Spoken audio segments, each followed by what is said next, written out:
The morning sun cast long shadows across the courthouse steps as Thomas Mitchell adjusted his red ceremonial uniform one last time. The gold buttons gleamed and his black boots shone like mirrors, but it was the small bronze cross pinned to his chest that drew the most attention from passers-by. The Victoria Cross, Britain's highest military honor, seemed to catch every ray of light. Thomas had been a palace guard for 12 years, standing silent and still outside Buckingham Palace through rain, snow, and blazing summer heat. Tourists would snap photos, children would wave, and he would remain motionless, a living statue in service to the crown. Few people knew that beneath the famous red tunic and tall black hat stood a man with secrets that could shake the very foundations of the monarchy. Today was different. Today, Thomas was not standing guard at the palace gates. Instead, he was walking into a courtroom where he would face charges that seemed impossible to believe. The newspapers had been brutal in their coverage. "Palace guard accused of fraud," screamed one headline. "Hero or criminal?" asked another. The story had captured the nation's imagination, but nobody knew the full truth. As Thomas climbed the courthouse steps, his mind wandered back to a dusty battlefield in Afghanistan 15 years earlier. He could still smell the smoke, still hear the screams of his wounded comrades. That day had changed everything. That day had earned him the Victoria Cross that now felt heavy against his chest. That day had also started a chain of events that led him to this moment. The courthouse was packed with reporters, curious onlookers, and a few fellow soldiers who had come to support him. Thomas recognized several faces from his regiment, men who had served alongside him in some of the most dangerous places on earth. Their presence gave him strength, but it also reminded him of the burden he carried. The charges against him were serious. The prosecution claimed he had been using his position as a palace guard to steal valuable items from the royal household. They said he had been selling royal memorabilia to private collectors for enormous sums of money. The evidence, they claimed, was overwhelming. Security cameras had captured him in restricted areas. Bank records showed large deposits to his account. Witnesses had seen him acting suspiciously. But Thomas knew the truth was far more complicated than anyone could imagine. The real story began not in the palace corridors, but in a small village school in Afghanistan, where he had made a promise that would haunt him for the rest of his life. A promise to a dying child that he would do whatever it took to help others like her. As he entered the courtroom, Thomas caught sight of his lawyer, Sarah Chen, a sharp woman in her 40s who specialized in military cases. She had warned him that the evidence looked bad, but she believed in his innocence. More importantly, she understood that sometimes the most heroic acts could look like crimes to those who didn't know the full story. The judge, Honorable Margaret Whitmore, was known for her fairness but also her strict adherence to the law. She had presided over many high-profile cases, but nothing quite like this. A decorated war hero accused of betraying the very institution he had sworn to protect. It was the kind of case that would define her legacy. Thomas took his seat in the defendant's dock, his Victoria Cross still prominently displayed on his uniform. The prosecution had requested that he remove all military decorations, claiming they were prejudicial to the case. But his lawyer had successfully argued that the decorations were part of his identity, and removing them would be more prejudicial than leaving them on. The courtroom fell silent as Judge Whitmore entered. Thomas stood at attention, his military training taking over. For a moment, he was not a defendant facing serious charges, but a soldier showing respect to authority. The judge noticed his bearing, the way he held himself with dignity despite his circumstances. What nobody in that courtroom knew, not the prosecutors, not the reporters, not even his own lawyer, was that Thomas Mitchell was not just any palace guard. Hidden in his military records, classified at the highest levels, was information that would shock everyone present. Information that would explain everything he had done and why he had done it. The trial was about to begin, and Thomas knew that his life, his reputation, and his freedom all hung in the balance. But more importantly, the lives of dozens of children in war-torn countries around the world depended on what happened in this courtroom.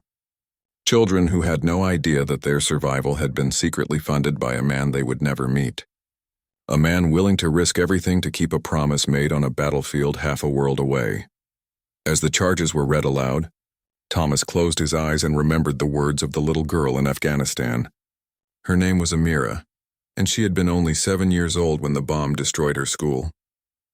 With her dying breath, she had whispered to him in broken English, "Please, sir, help the other children. Don't let them die like me." It was a promise that had cost him everything, and yet he regretted nothing. The prosecutor, James Harrison, stood up with confidence radiating from every pore. He was known throughout London's legal circles as a man who never lost a case. His perfectly pressed suit and silver hair gave him an air of authority that had intimidated many defendants before Thomas. But as he looked across the courtroom at the decorated soldier, something in Thomas's steady gaze made him pause. Harrison began his opening statement with theatrical flair. He painted a picture of betrayal that would have been worthy of a spy novel. According to him, Thomas Mitchell had systematically abused his position of trust to steal from the royal family. The prosecutor claimed that over 3 years, Thomas had taken small but valuable items from various royal residences and sold them to collectors around the world. The evidence seemed damning. Harrison displayed photographs taken by security cameras showing Thomas in areas where he should not have been. Bank statements revealed regular deposits of large sums of money, amounts far beyond what a palace guard's salary could explain. Witnesses testified that they had seen Thomas acting nervously, looking over his shoulder, and carrying packages in and out of the palace. But what the prosecutor didn't know was that every single thing he described was true, and yet completely wrong at the same time. Thomas had indeed been in restricted areas, but not to steal. He had indeed received large sums of money, but not for selling royal property. He had indeed been nervous and secretive, but for reasons that had nothing to do with personal gain. Sarah Chen, Thomas's lawyer, listened carefully to every word. She knew her client was hiding something, but she also knew he was not a thief. In her 20 years of practice, she had developed an instinct for reading people, and everything about Thomas Mitchell screamed integrity, not criminality. But she needed proof, and Thomas had been frustratingly vague about his defense. When Harrison finished his opening statement, Sarah stood to address the jury. She was a small woman, but her voice carried the weight of absolute conviction. She reminded the jury that Thomas Mitchell had risked his life for his country and earned the highest honor Britain could bestow. She asked them to consider whether a man who had shown such courage and honor on the battlefield would suddenly become a petty thief. But even as she spoke, Sarah knew she was fighting an uphill battle. The evidence against Thomas was substantial, and without knowing the full truth, she could only appeal to the jury's sense of patriotism and respect for military service. It would not be enough, and she knew it. The first witness was Detective Inspector Robert Collins, the man who had led the investigation into Thomas's activities. Collins was a veteran police officer with 30 years of experience, and his testimony was precise and devastating. He explained how the investigation had begun when a royal household inventory revealed several missing items. Collins described how they had reviewed security footage and noticed Thomas appearing repeatedly in areas where the missing items had last been seen. He spoke about the careful financial investigation that had revealed unexplained wealth in Thomas's accounts. Every piece of evidence pointed to the same conclusion. Thomas Mitchell was guilty of theft, but Collins also mentioned something that puzzled him. When they had arrested Thomas, the suspect had shown no surprise. He had not protested his innocence or demanded to speak to a lawyer. Instead, he had simply said, "I understand. Do what you must do."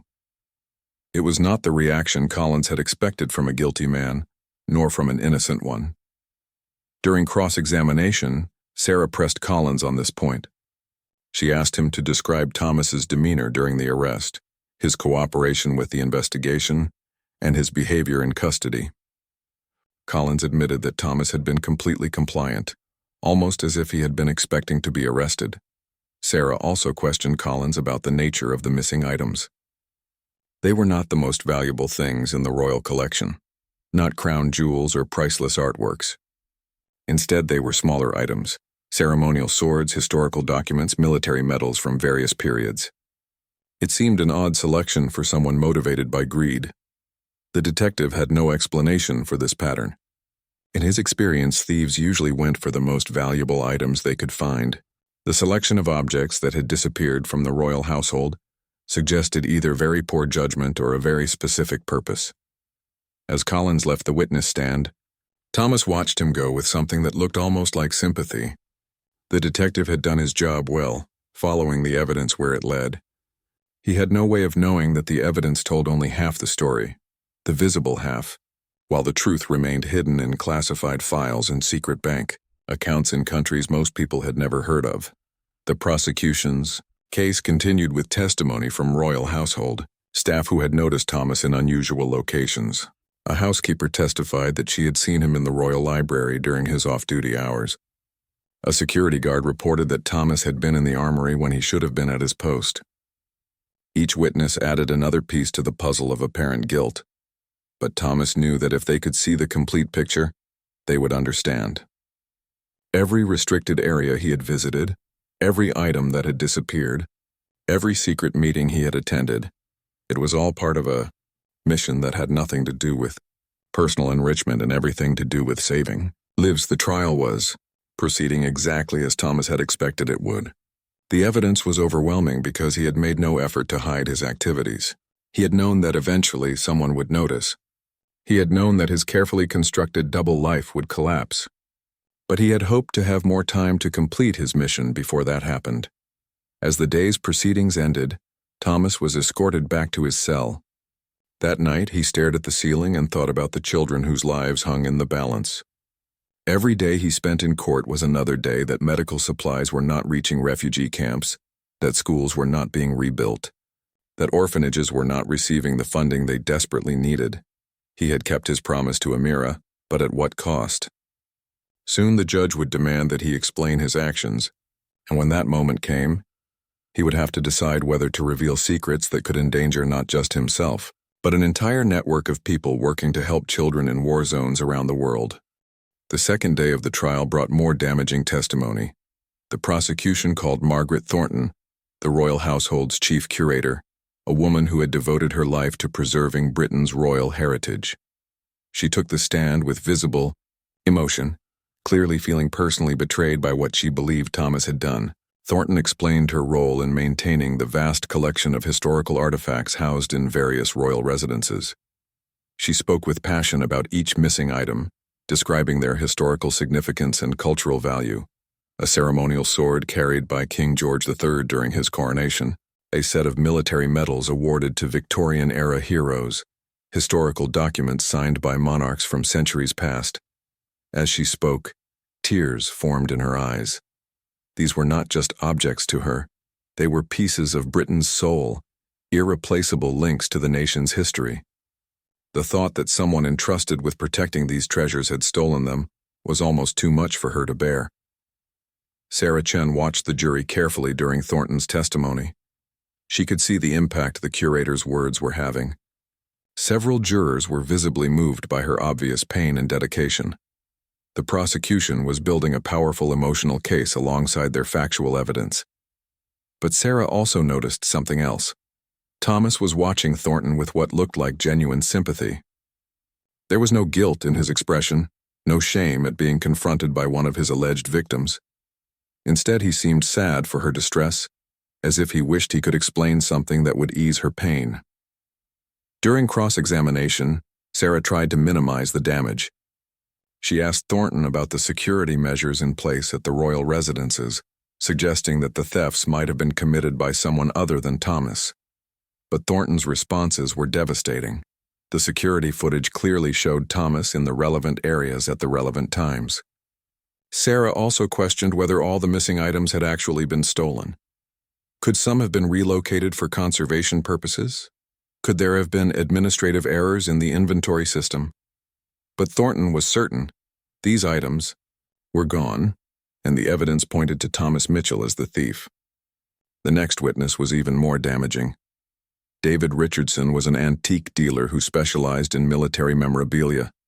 He testified that over the past 2 years, he had been contacted several times by someone claiming to represent a private collector who wanted to sell historical military items. Richardson described being offered items that exactly matched the descriptions of several objects missing from the royal collection. The seller had always been professional, providing detailed provenance documentation and historical certificates.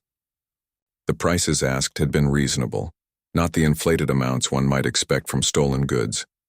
What made Richardson's testimony particularly damaging was that he had been suspicious enough to photograph some of the items before they were sold to other collectors. The prosecution displayed these photographs to the jury, and the resemblance to the missing royal artifacts was unmistakable. But Richardson also mentioned something puzzling. The seller had been unusually concerned about ensuring that the items went to worthy collectors, people who would preserve and respect their historical significance rather than simply profit from them. It was an odd concern for someone supposedly motivated by greed. Sarah pressed Richardson on this point during cross-examination. She asked him to describe the seller's behavior, their priorities, and their apparent motivations. Richardson admitted that the person had seemed more interested in finding good homes for the artifacts than in maximizing profit. The dealer also revealed that the seller had insisted on receiving payment in an unusual way, not cash or personal checks, but wire transfers to various international humanitarian organizations. Richardson had found this strange, but had assumed it was some sort of tax avoidance scheme. This revelation sent a murmur through the courtroom. Why would a thief donate the proceeds of his crimes to charity? It was a question that the prosecution would need to address, but for now, they pressed ahead with their systematic presentation of evidence. The afternoon brought testimony from bank officials who detailed the financial transactions in Thomas's accounts. Large sums of money had indeed been deposited regularly, amounts that seemed to correspond with the dates when various royal items had gone missing. But the bank records also revealed something else. Almost immediately after each deposit, equivalent amounts had been withdrawn and transferred to various international accounts. Thomas was not accumulating wealth. He was moving money from one place to another, acting almost like a financial intermediary. Sarah seized on this detail during her cross-examination of the bank official. She asked detailed questions about the destination accounts, trying to establish a pattern that might explain Thomas's behavior. The bank official confirmed that the money had been sent to organizations in Afghanistan, Syria, Somalia, and other war-torn countries. The prosecutor objected, arguing that the destination of the money was irrelevant to the question of whether Thomas had stolen the items in the first place. Judge Whitmore sustained the objection, but Sarah could see that she had planted a seed of doubt in the jury's minds. As the day ended, Thomas felt the weight of the evidence building against him. Everything the prosecution had presented was true. He had indeed taken the items, he had indeed received money for them, and he had indeed transferred that money overseas. But the context that explained his actions remained hidden. That evening, Sarah visited Thomas in his cell. She was frustrated by his continued reluctance to fully explain his defense.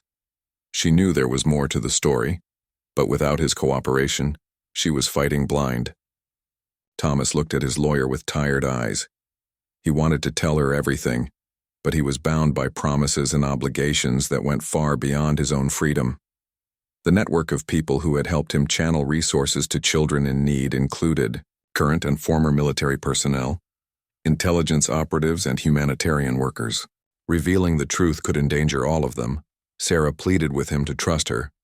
She explained that the prosecution's case was strong and that without a compelling defense, he would almost certainly be convicted. She promised that anything he told her would be protected by attorney-client privilege. But Thomas knew that some secrets were too dangerous to share, even with someone who was trying to help him. As Sarah left that night, she was more convinced than ever that her client was innocent of theft, even if he was guilty of taking the items.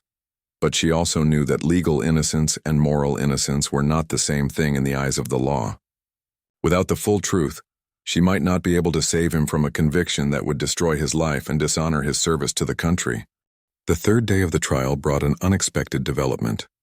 As Thomas entered the courtroom, he noticed several new faces in the gallery. Men and women in civilian clothes who carried themselves with the unmistakable bearing of military personnel. They watched him with expressions that seemed to mix concern with respect. The prosecution's final witness was Commander Patricia Wells, a security expert who had conducted the internal investigation for the royal household. Her testimony was meant to seal Thomas's fate by demonstrating that he had violated every principle of trust and security that governed his position. Commander, Wells was a formidable woman with 30 years of experience in military and royal security. She explained the rigorous background checks, psychological evaluations, and security clearances required to become a palace guard. She emphasized that Thomas had been entrusted with protecting not just buildings and objects, but the safety and security of the royal family themselves.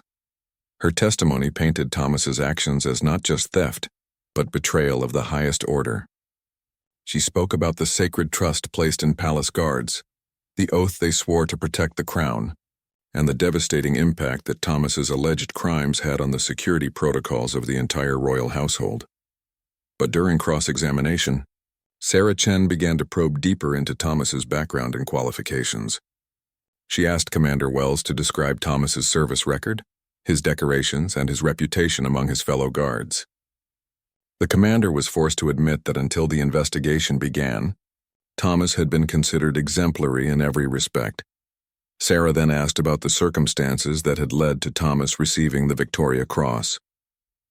Commander, Wells seemed reluctant to discuss this topic in detail, citing security classifications, but she confirmed that Thomas had earned the decoration for exceptional valor in the face of enemy action, and for saving the lives of multiple civilians and military personnel at great personal risk. The lawyer pressed further, asking about the specific mission that had earned Thomas his decoration. Commander Wells looked toward the prosecution table, then at Judge Whitmore, clearly uncomfortable with the direction of the questioning. She eventually stated that the details of the mission remained classified, but that Thomas's actions had been witnessed by multiple personnel and thoroughly documented. This exchange created a ripple of interest throughout the courtroom. The jury was now faced with a contradiction. How could a man who had shown such heroism and dedication suddenly become a criminal? The prosecution had painted Thomas as a traitor, but his military record suggested the opposite. Judge Whitmore called for a recess, and during the break, several of the new faces in the gallery approached Sarah Chen. They identified themselves as former members of Thomas's regiment, men who had served with him in Afghanistan. They requested a private meeting, claiming they had information that might be relevant to the case. The meeting took place in a small conference room adjacent to the courthouse. The soldiers, led by a grizzled sergeant major named William Davies, told Sarah that they had been following the trial in the newspapers and were deeply troubled by what they saw as a miscarriage of justice. Sergeant Major Davies had been with Thomas during the mission that earned him the Victoria Cross. He described a complex operation that had gone wrong, leaving them pinned down by enemy fire in a small Afghan village. When a school filled with children had been hit by mortar fire, Thomas had repeatedly run through the gunfire to pull survivors to safety. But Davies revealed something that had not been in the official reports. During the rescue operation, Thomas had made a promise to a dying child, a little girl named Amira. She had begged him to help other children like her, and Thomas had sworn on his life that he would find a way to do so. The sergeant major explained that Thomas had been haunted by that promise ever since returning to England. He had tried working with established charities but had become frustrated by bureaucracy, corruption, and the slow pace of aid delivery. He had wanted to do something more direct, more immediate. Davies and his fellow soldiers suspected that Thomas's supposed crimes were actually part of an elaborate plan to help children in war zones. They had no proof, but they knew Thomas well enough to be certain that he would never act out of greed or betrayal. If he had taken items from the royal collection, there had to be a noble reason. Sarah listened to their story with growing excitement and concern. It provided a motive that explained Thomas's actions, but it also confirmed that he had indeed committed the acts he was accused of. The question was whether a jury would see his actions as justified by his humanitarian goals. When court resumed, Sarah requested permission to call additional witnesses. Judge Whitmore was initially reluctant, but the prosecution agreed, confident that character witnesses could not overcome the mountain of physical evidence they had presented. Sergeant Major Davies took the stand and told the story of the Afghan mission. He spoke about Thomas's heroism, his dedication to his fellow soldiers, and his profound impact on the local population. He described how Thomas had learned basic Arabic and Pashto to communicate with the children they were trying to help. But the most powerful moment came when Davies described Amira's final words. The courtroom fell silent as the battle-hardened sergeant major fought back tears while recounting how a 7-year-old girl had made Thomas promise to help other children before she died in his arms. The prosecution objected, arguing that this testimony was irrelevant to the charges against Thomas. But Judge Whitmore allowed it to continue, sensing that the jury needed to understand the full context of the defendant's character and motivations. Several other soldiers testified about Thomas's character, his integrity, and his deep commitment to protecting innocent civilians.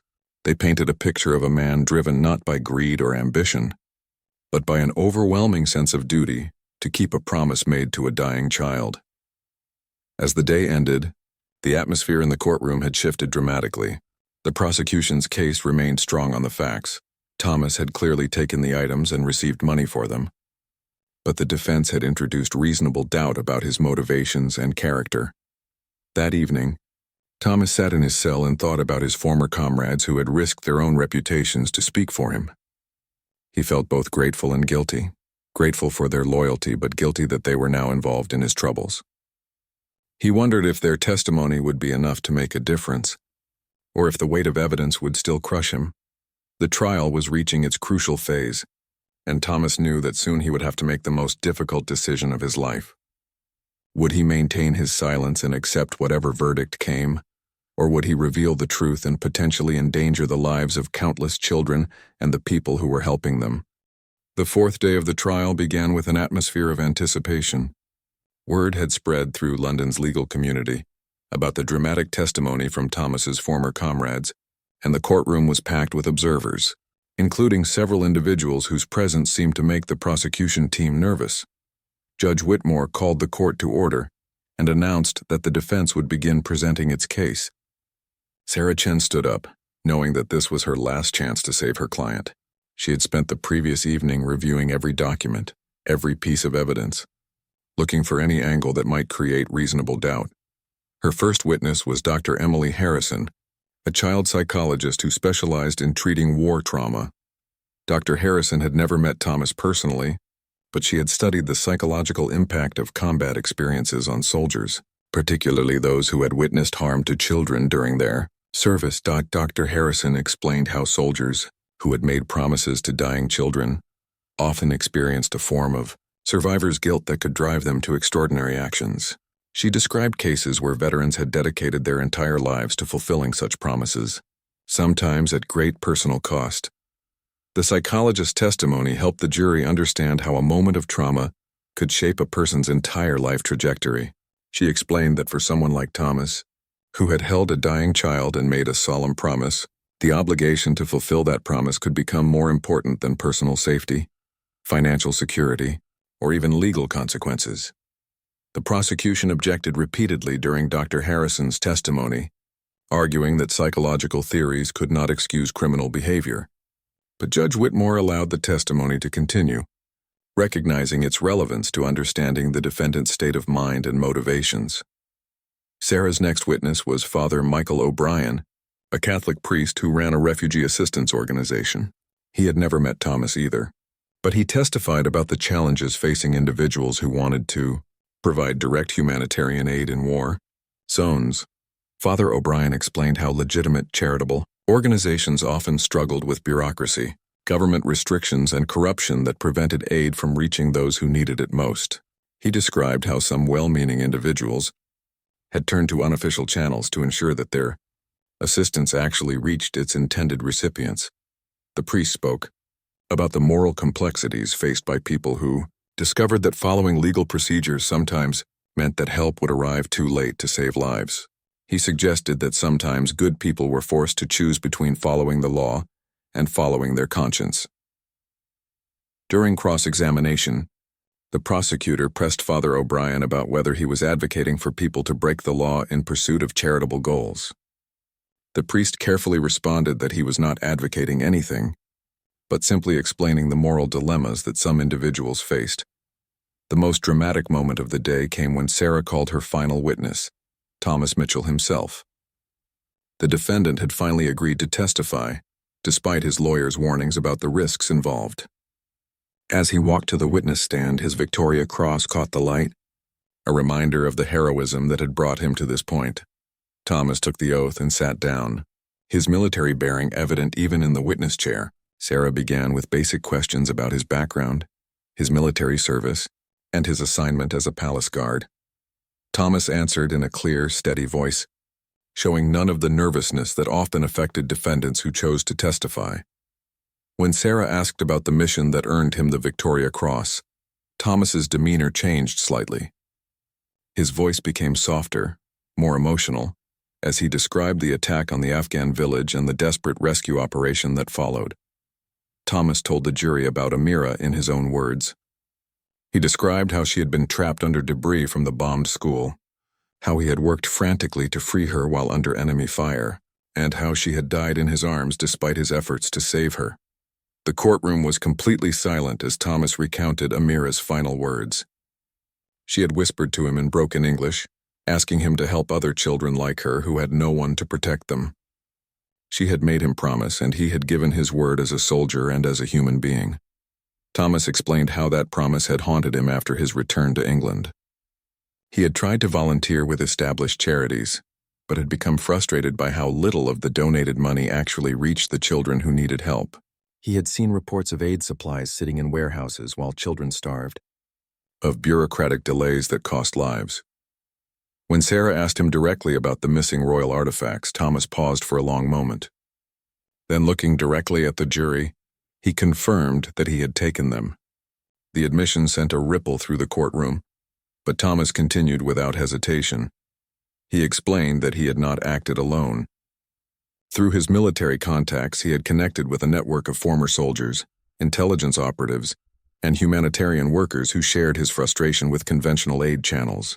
Together, they had developed a system for rapidly getting resources to children in crisis situations around the world. The royal artifacts had been selected not for their monetary value, but for their historical significance to collectors who were willing to pay premium prices for authenticated pieces. The money raised had been immediately transferred to operatives in various countries, who used it to purchase medical supplies, food, and educational materials that were delivered directly to children in need. Thomas described how their network had saved hundreds of lives over the past 3 years. Orphanages in Syria had received funding for winter heating when government aid had been delayed. Medical supplies had reached refugee camps in Somalia when official channels had been blocked by corruption. Schools had been rebuilt in Afghanistan when reconstruction funds had been diverted elsewhere. The prosecutor objected, arguing that Thomas's testimony was irrelevant to the charges against him. But Judge Whitmore overruled the objection, recognizing that the defendant's explanation went to the heart of his motivations and intent. Thomas continued his testimony, acknowledging that he had known his actions were illegal. He had understood the risks to his career, his freedom, and his reputation. But he had also known that following legal procedures would mean that help would not reach the children who needed it most urgently. When asked if he regretted his actions, Thomas was quiet for a moment. Then he said that he regretted the necessity of breaking the law, but he did not regret keeping his promise to Amira. He had given his word to a dying child, and that word had been more important to him than his own welfare. As Thomas finished his testimony, there was not a dry eye in the courtroom.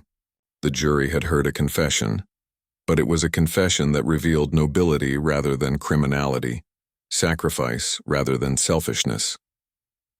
The cross-examination of Thomas Mitchell was unlike anything prosecutor James Harrison had ever conducted. Usually, when defendants took the stand and admitted their guilt, it made his job easier.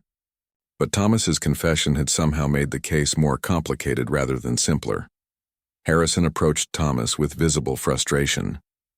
He had built his entire case around proving that Thomas was a thief, and now the defendant had freely admitted to taking the items.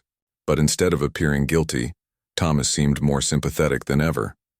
The prosecutor began by trying to establish that theft was theft, regardless of motivation. He asked Thomas if he understood that the items belonged to the crown, not to him. Thomas replied that he understood this completely and had never claimed otherwise. Harrison pressed further, asking if Thomas believed he had the right to take property that didn't belong to him, even for charitable purposes. Thomas answered that he did not believe he had the right, but that he had felt a moral obligation that outweighed legal considerations. The prosecutor's frustration grew as Thomas calmly answered each question with honesty and dignity. When Harrison asked if he thought himself above the law, Thomas replied that he thought himself bound by a higher law, the promise made to a dying child and the duty to protect innocent lives. Harrison then tried a different approach, questioning the effectiveness of Thomas's network.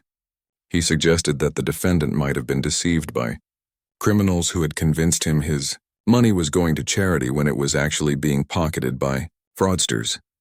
But Thomas was prepared for this line of questioning. He described in detail how the network operated, the safeguards they had put in place to ensure money reached its intended recipients, and the regular reports they received from field operatives confirming that aid was being delivered.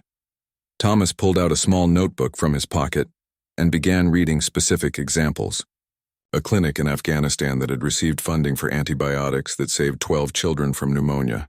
A school in Syria that had been rebuilt with money that allowed 43 children to continue their education. An orphanage in Somalia that had received winter supplies that prevented malnutrition deaths. The prosecutor objected to this testimony as hearsay, but Judge Whitmore allowed Thomas to continue. The jury listened with rapt attention as Thomas detailed case after case of children whose lives had been saved or improved by the money he had raised through the sale of royal artifacts. When Harrison asked Thomas to prove these claims, the defendant surprised everyone by producing a thick folder of documents, photographs of children in rebuilt schools, medical reports from clinics, receipts for supplies delivered to orphanages, all stamped and verified by local officials and international observers. The prosecutor examined the documents with growing disbelief. Everything appeared genuine. There were even thank you letters from children, written in broken English expressing gratitude to the kind soldier who helped us without knowing his name or location. Harrison's final line of attack was to question why Thomas hadn't worked through official channels if his motives were truly charitable. Thomas explained that he had tried this approach first, but had watched children die while paperwork was processed and bureaucrats debated procedures. Thomas described specific cases where official aid had failed. A shipment of medical supplies that had sat in customs for 6 months while children died of treatable diseases. Educational funding that had been diverted to administrative costs while schools remained closed. Food aid that had been sold on black markets instead of reaching hungry families. The defendant's voice remained steady throughout his testimony, but those who knew him could see the pain in his eyes as he described the failures of the system he had tried to work within before choosing his illegal but effective alternative. When the cross-examination ended, the courtroom was stunned. Harrison had failed to damage Thomas's credibility or to shake his moral conviction. If anything, the prosecutor's questions had allowed Thomas to provide even more evidence of the good his actions had accomplished. During the lunch recess, the prosecution team huddled in emergency consultation.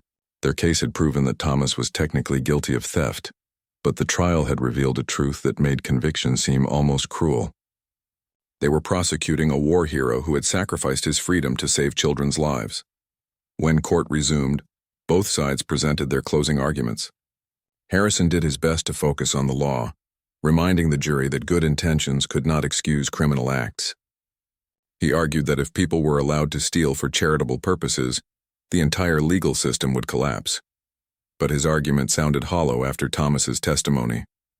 The prosecutor found himself in the uncomfortable position of arguing for the conviction of a man whose actions had demonstrably saved lives. Sarah Chen's closing argument was passionate and powerful. She acknowledged that Thomas had broken the law, but argued that his actions fell into a category of civil disobedience that had a long and honored tradition. She compared him to others who had broken unjust laws to serve a higher moral purpose. Sarah reminded the jury of Thomas's military service, his Victoria Cross, and his lifetime of dedication to protecting others. She argued that his actions after the war were simply a continuation of the same heroic spirit that had driven him to risk his life for strangers in Afghanistan. The lawyer concluded by asking the jury to consider what they would have done in Thomas's position, faced with a dying child's plea in a system that failed to help those most in need. Would they have chosen legal inaction or illegal action? Would they have prioritized following rules or saving lives? As the jury filed out to begin their deliberations, Judge Whitmore made an unprecedented decision. She called both legal teams to her chambers and announced that she wanted to review certain classified documents related to Thomas's military service before rendering any sentence, should the jury return a guilty verdict. The judge had been deeply moved by the testimony she had heard, and she sensed that there were still secrets that had not been revealed.